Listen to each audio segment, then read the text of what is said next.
Hi hello friends, welcome back to Media Talks. நான் உங்கள் மௌனிகா. இது ரொம்ப வருத்தமான விஷயம் தான், நிறைய பேருக்கு தெரிஞ்சிருக்கும். பட் இருந்தாலும் பார்த்தீங்கன்னா அவங்க கூட ஷேர் பண்ணணும்னு நினச்சேன். நம்மளுக்கு இன்னும் ஒரு நாள் தான் எபிசோட் டெலிகாஸ்ட் ஆகும். அதாவது நாளைக்கு மட்டும்தான் பார்த்தீங்கன்னா டெலிகாஸ்ட் ஆக காத்துட்ருக்கு. இன்றைக்கி தேர்ஸ்டே எபிசோட் டெலிகாஸ்ட் ஆகிடுச்சு. ஐ மீன் எபிசோட் சீரியல் நான் டிவியில் சொல்லலை, ஹாட்ஸ்டார் நம்ம எபிசோட் பார்த்தாச்சு. இன்னும் ஒரு நாள் தான் நம்ம பார்க்க முடியும். அதுக்கப்புறம் 3 நாள் எபிசோட்ஸ் கிடையாது. சனி, ஞாயிறு, திங்கட்கிழமை தீபாவளி ஃபுல் செலிப்ரேஷன் இருக்குது. இதில் ஒரு ஹாப்பியான விஷயம் என்னென்னா, எப்போ செலிப்ரேஷன் வச்சாலும் அந்த ப்ரைம் டைமில் இருக்காங்க பார்த்தீங்களா, அதாவது அவங்க அவார்ட் கொடுத்து மோட்டிவேட் பண்ணாங்க பார்த்தீங்களா, அந்த ஒரு சீலை எப்போயுமே டெலிகாஸ்ட் பண்ணுவாங்க. டில் 7:30 வரைக்கும் தான் அவங்க அதர் ஃபங்க்ஷன்ஸ் டைம்லலாம் சீரியல்ஸ் இல்லாமல் வைப்பாங்க. பட் இந்த தடவை எல்லா நேரமும் எந்த சீரியலுமே இல்லை. அதுதான் ரொம்ப ஹாப்பியாக இருக்குது.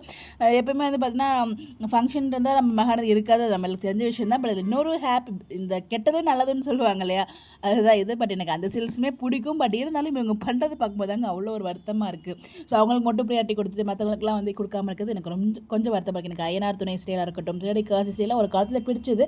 பட் இப்போ ட்ராக் ஒரு மாதிரி கொண்டு போயிட்டு இருக்காங்க. பாண்டியன் ஸ்டோர்ஸ் ரொம்ப பிடிச்ச ஒரு சீரியல். அவங்க பண்ணுறதுனால தான் நமக்கு இவ்வளோ ஒரு கோவம் வருது. பட் இந்த தடவை பார்த்தீங்கன்னா எந்த சீரியலுமே இல்லை. அதுதான் ஹாப்பி. அவங்க பார்த்தீங்கன்னா மூவிஸ் டெலிகாஸ்ட் பண்ணுறாங்க. தலைவன் தலை மூவி, அதுக்கப்புறம் பார்த்தீங்கன்னா பிக் பாஸ் இருக்குது. ஸோ அதனால் நோ சீரியல்ஸ்.